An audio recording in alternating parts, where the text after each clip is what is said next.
O tempo não participa do debate. Eu sou a loca do rolê. E talvez exista uma diferença enorme entre aquilo que a realidade é e aquilo que nós contamos sobre ela. Os seres humanos gostam de narrativas, gostam de organizar o mundo em causas, em culpados, em heróis, em soluções. Tudo precisa fazer sentido. Tudo precisa terminar em alguma resposta. Talvez por isso a dependência incomode tanto, porque ela insiste em destruir histórias bem organizadas. Ela atravessa inteligência, atravessa dinheiro, atravessa religião, atravessa escolaridade, atravessa profissões, atravessa famílias. Ela não respeita o roteiro que escrevemos para explicar a vida. E talvez seja exatamente por isso que tanta gente continue procurando uma causa única. A infância, a genética, o trauma, a substância, o cérebro, a personalidade, a sociedade. Como se fosse possível apontar para um único lugar e dizer foi aqui. Mas a realidade raramente trabalha desse jeito. Ela prefere redes, processos, acúmulos, pequenas repetições, pequenas ausências, pequenas escolhas, pequenos condicionamentos. Tudo acontecendo ao mesmo tempo. É por isso que a pergunta mais importante talvez nunca tenha sido: quem é culpado?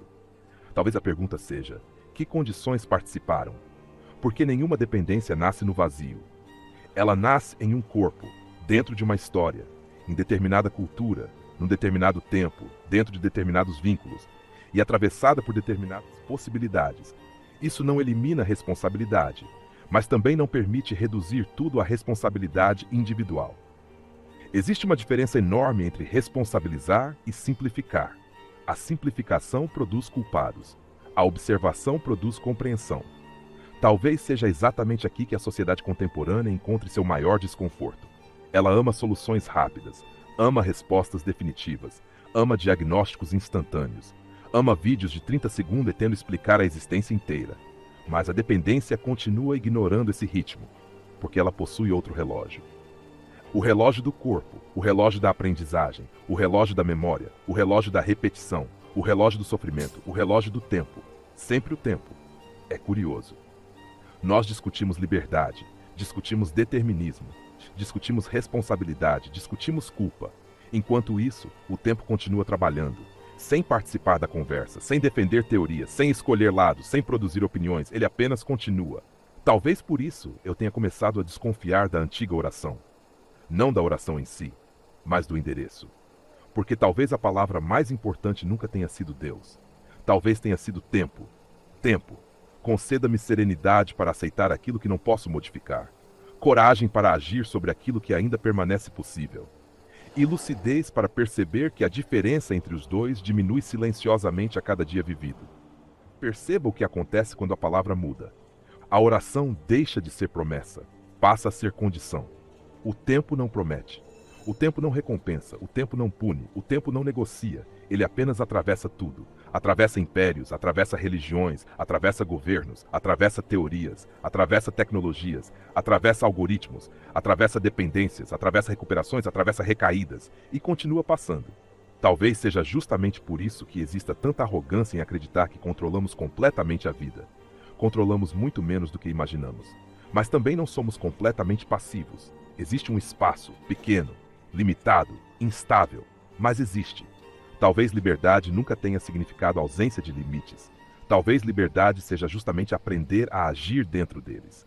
Sem fantasia, sem heroísmo, sem soberania. O sujeito contemporâneo foi convencido de que pode tudo, pode ser tudo, pode conquistar tudo, pode superar tudo. Mas o corpo continua envelhecendo, o sofrimento continua existindo, a morte continua existindo, a dependência continua existindo. E o tempo continua indiferente às nossas narrativas. Talvez seja exatamente isso que mais incomoda, não a dependência, mas a descoberta de que nunca fomos tão soberanos quanto gostaríamos de acreditar. E talvez essa descoberta não seja motivo para desespero, também não seja motivo para alívio, talvez seja apenas motivo para observar melhor. Observar o corpo, observar a história, observar os vínculos, observar as ausências, observar a cultura, observar a tecnologia, observar aquilo que participa silenciosamente das nossas escolhas. Porque a vontade existe, mas nunca caminhou sozinha.